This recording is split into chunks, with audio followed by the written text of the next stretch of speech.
G'day, I'm Mike from Battlefield Accessories, and this is our Aztec/Mayan Pyramid.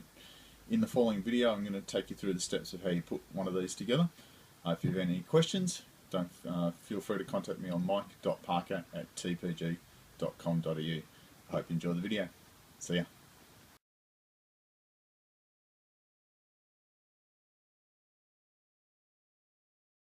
Start with the corner section. So you've got these two pieces like this. You'll have four of those in your, or four of each of these in your box.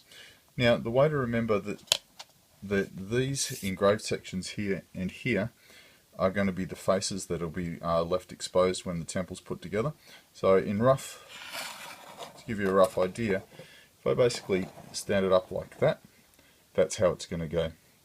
You're going to have levels in here, the stairwell up here, which we'll make in a moment. So the parts that go for this bit are these two corner pieces, obviously. Deck pieces, which look like this, they're the L-shaped pieces. And there's a small one for the top. Right, and then sloping pieces that make up the incline on the front of the pyramid. Now these pieces are roughly the same length, and you can see that they interlock with each other. If I just lay them flat like this, of course when I do it I'm going to stand them up and they're going to interlock like this, but you can pair them up, basically two long ones, two middle-sized ones, and then two short ones for the third level. Okay, and so in your box you'll have four sets of those pieces there. Okay, in terms of actually gluing these together, I just use some white glue. I prefer the quick-set stuff, which is available from Bunnings in Australia, but I'm sure you'll have an equivalent in other countries. I find it a bit better to use because it tends to dry a bit quicker. My strategy for this is pretty straightforward. Take the longest piece, a little run of glue along both ends,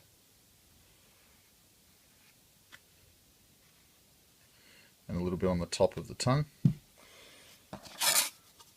With these, they're straight in, so I'm just going to basically grab it and slide it into place there.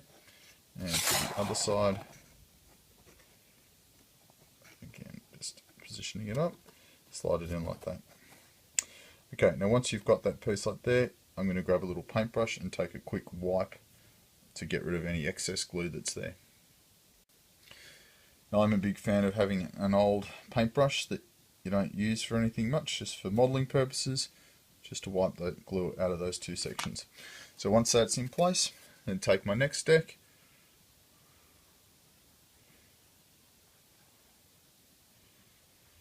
now you could leave this to dry. I don't actually think you'd need to. I'm going to basically do it all in one hit.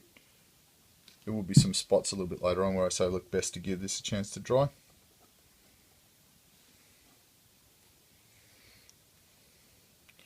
Right, so having all these pieces in will help keep the thing nice and square.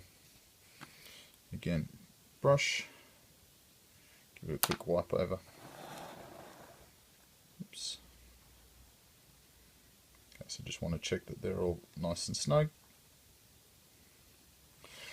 Okay, so now I'm going to take one of these long pieces. Now I tend to work from the left hand side across, but you can work either way.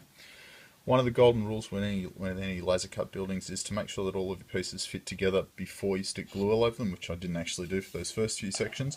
But what I'm going to do with this one is I'm basically going to angle it so as the angle that I've got here is matching the angle on the side here. I might just turn this around a little bit further.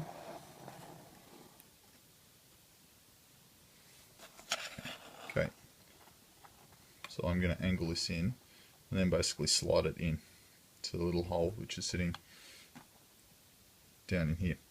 Right, to help with this, again a bit of glue on the end. I'm going to angle it. Finger behind doesn't help, doesn't hurt. Right, and you can see that's locked into place. Now one of the spots to watch is down here. You can see that as I bring that out there's a gap here. So what I want is this is going to be, the top of this surface here is going to be hidden by the deck. So I just basically want to slide it under like that. Check that it's in nice and firmly up that end. You can tell it's in firmly. I get a little bubble of glue, which I'm then going to wipe off with my brush. Just check I don't have too much glue on the other side, and it's all looking great. Then I'm going to do the same with the second level. So again, angling it, and then just sliding it into place. Again, a little lift. Some glue, swipe that off.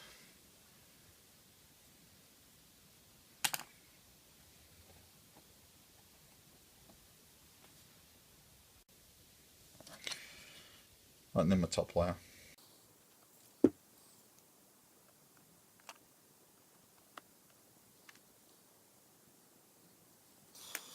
Now it's at this point I would normally leave this to dry for, a couple of hours, just basically allowing that to set in. Those pieces will still have a little bit of flex in them, right? So you don't have to worry too much about how this piece here is going to fit into that end bit, because I can always just push that out and about. What I've purposefully done is not put any glue between this layer and this layer, and this layer and this layer, which means this piece can move. Once I've got the front actually secured in, then I'll flip the whole thing over and put some glue on the inside just to secure those joins in once the whole thing's dry. But I definitely would not do that at this stage.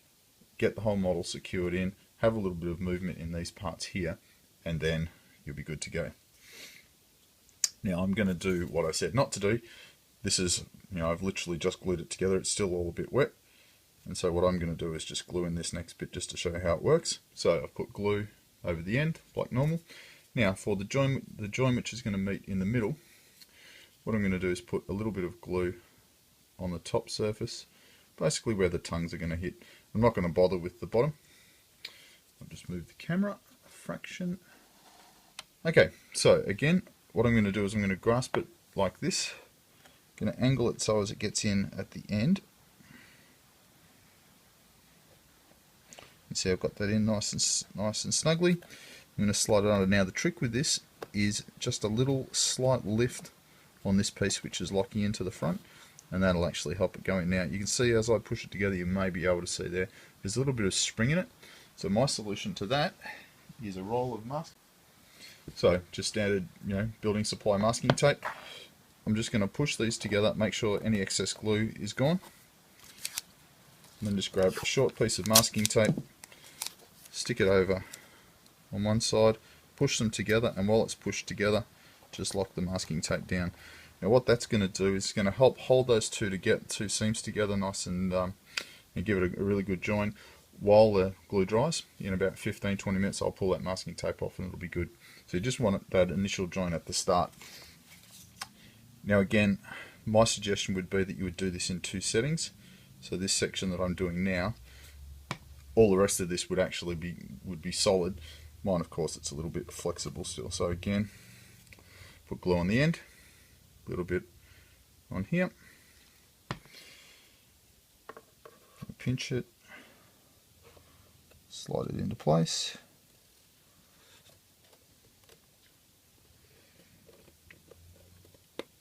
And again, push those two bits together. Make sure there's any excess glue. Grab myself a little bit of masking tape.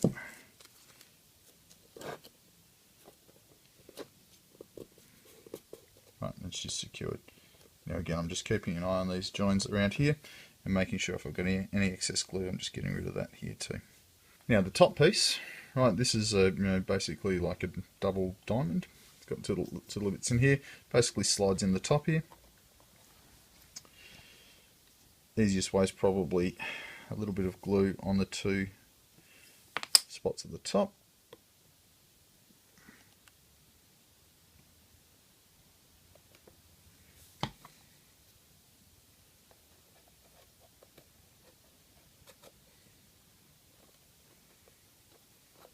What you want to do is get those end pieces past that. Take a little bit of push. And so those two little grooves are designed to sit underneath the tongues that are cut into it. Again, just may push apart a little bit. Again, remember mine's completely wet, so you want quite a significant overhang on that top piece there. Right, and just make sure that everything, once we've done that, is nice and snug. Now again, if you're doing that in two settings, that'll be no problem. So my suggestion would be do one half of this, so decks and one half of the fronts, let that dry, then put the other parts in and the top piece. Right, there's a little bit of play in it which will help get those pieces in. But as you can see, one corner piece. You're going to repeat that 4 times, then it'll make the 4 corners that make up your pyramid.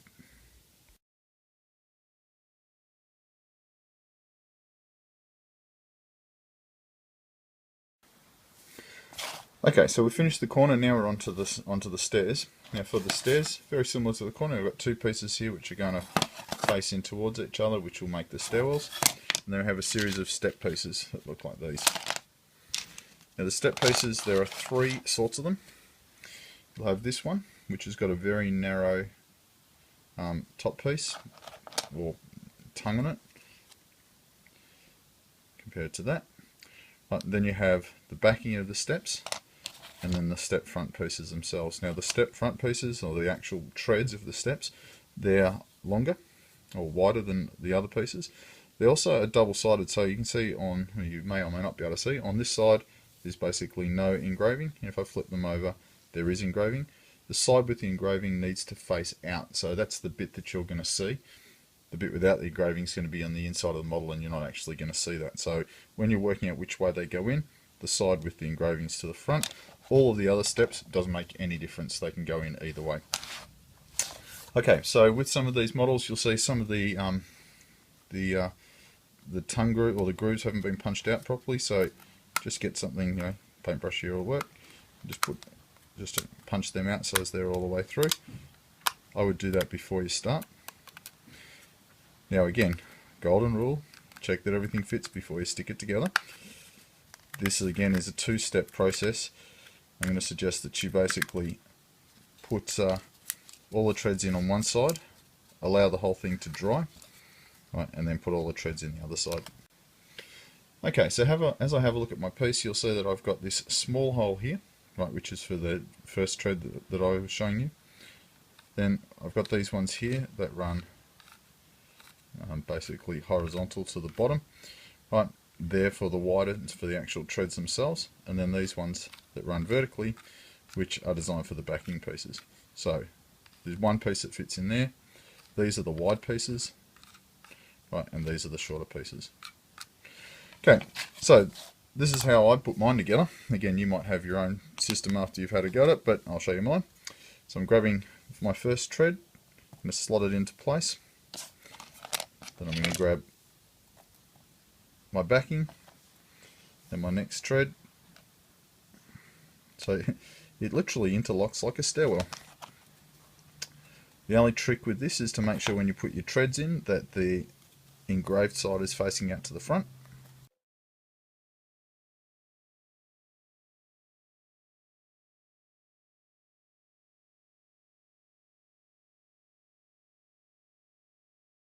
Final piece is my narrow one for the very base. Now see, I've kept one of these left over, and that's to go in at the very top, which will slide into the back once the whole thing's put together.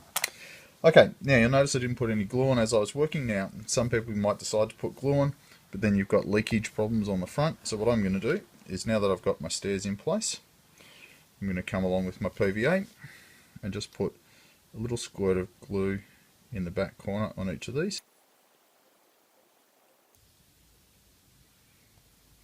Now remember, this is the inside of the stairwell, so this is going to be completely hidden by your actual model. Now, for the ones I've put together so far, I've just left this, but you could come along with your old paintbrush and just spread that glue out a little bit, just to make sure you've got plenty of glue on those seams. Now what's going to happen, the glue is going to leak through those seams a little bit and actually glue these pieces into place. Now, track for young players here, definitely leave this to dry. Okay, so you probably want to leave it, depending on your glue, I'd probably leave mine for half an hour. Right. The position of these doesn't matter too much. Right, you can stand them back up if you want, but what's going to happen is we're going to lock the second piece in over the top of this, and it's going to straighten all those up and hold them hold them in place.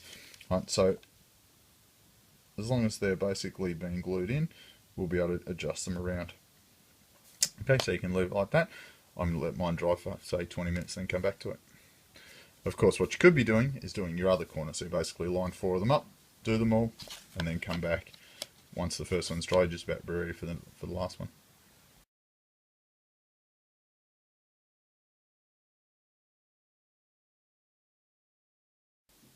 So while we're waiting for the stairs to dry, I'll just show you the top. So the top piece looks like this.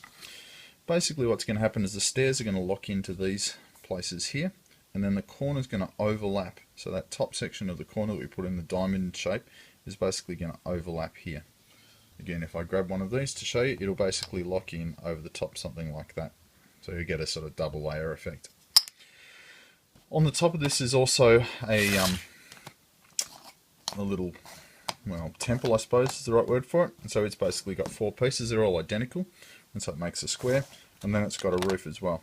Now the roof is a single piece of cut MDF, right, with a ring like this. Now the idea of the roof is you basically take this, right, and glue this onto the top of it. Now if you turn it, you'll get it so as it basically does line up perfectly because they're cut from exactly the same template. Right, so you might have to do a little bit of experimenting with that. If it doesn't seem to line up, flip it upside down and you'll find that it lines up for sure. Okay, you can see on this the scorched area is the top. That top needs to be in contact with the base as a kind of a trick for finding the alignment of it.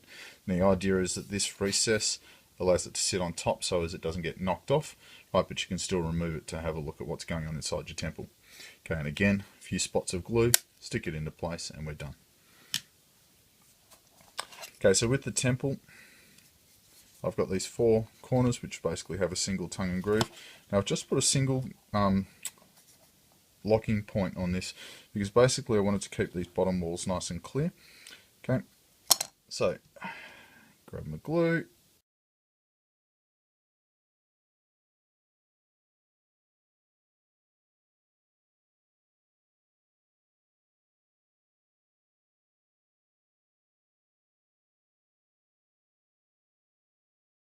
Okay, so I've got my piece secured.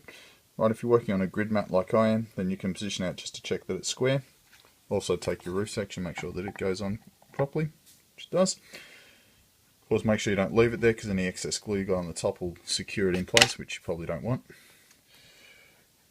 You can glue this to the top surface of the temple if you want to. I tend to keep it separate because then it means you get a little bit more versatility with your piece. I know that Eureka Miniatures makes a fantastic sacrifice scene. If I was going to have that, I'd want that up here so as you can see it. Or if you're using this for, say, a Lizard Man army, you know, you might want your Warlord sitting up on the top here so it looks spectacular from the distance. Having the temple fixed in place is going to kind of kill that off. But I'll leave that up to you. You can glue it down if you want to.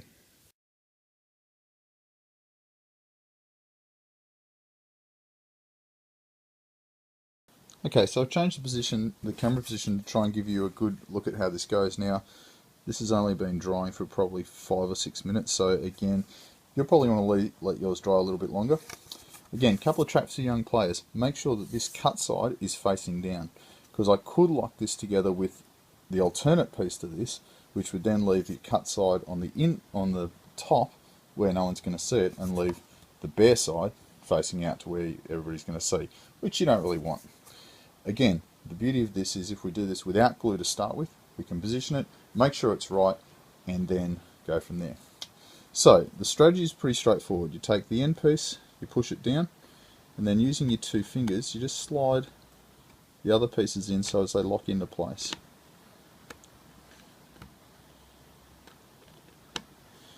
Now, as a suggestion, when you find that it doesn't want to drop down in place, it's generally speaking not the pieces that you're working on, it's the pieces that are a little bit further up in the chain. Okay, so without trying to get my fingers in the way, so this piece here, you can see I'm trying to lock that down. Now the thing that's stopping it is actually over here, so just working my fingers underneath it to get it into position. So I'm basically just working my way up the length of the piece. Right, and as I do that, you'll see the other pieces are all dropping into place. because this is only glued at one end, there's a lot of flexibility in these pieces. Right, and there we have it. Right, so it's secured. Okay, so I've got it secured. I'm now going to very carefully, give me fingers on both sides, turn it over and check that I've got engraving all the way around. Then turn it over so I have my non-glue side facing down. Right, and so again, it's a bit dark in there, but the idea is I'm going to take my glue like I did on the other side, a little squirt of glue in each of the joins, and then I'm going to spread it around with my paintbrush.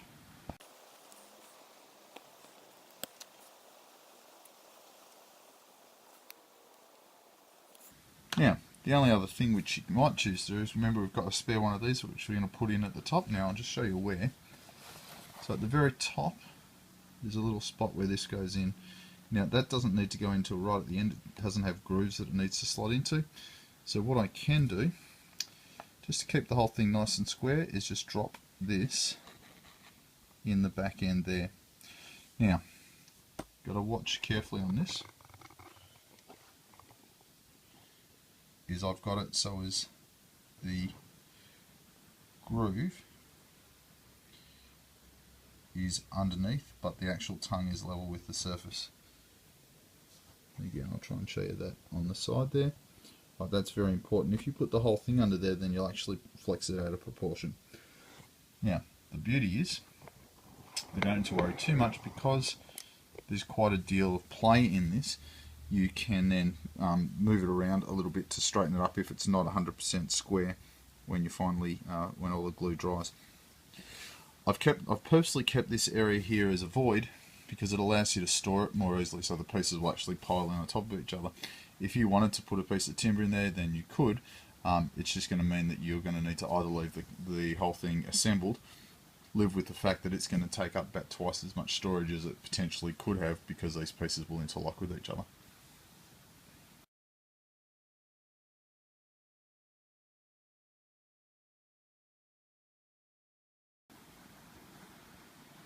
Okay, so the final thing with our temple building at the top, I'm just removing my masking tape. And again, this has only been drying for half an hour. You probably want to let yours dry a little bit longer than that, but I'm in a hurry.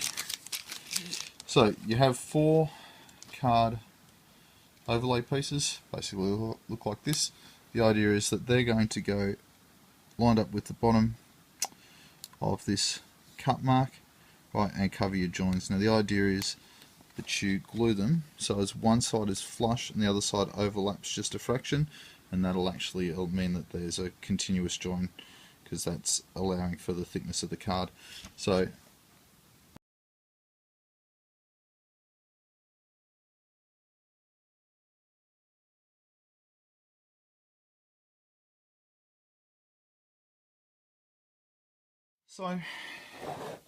when you're finished with your construction, you'll have 4 of these, 4 of these, 1 of these, and of course your top section.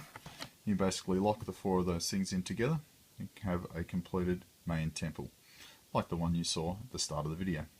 Hope you've enjoyed watching. If you have any issues, contact me on mike.parker@tpg.com.au. Okay, thanks for watching.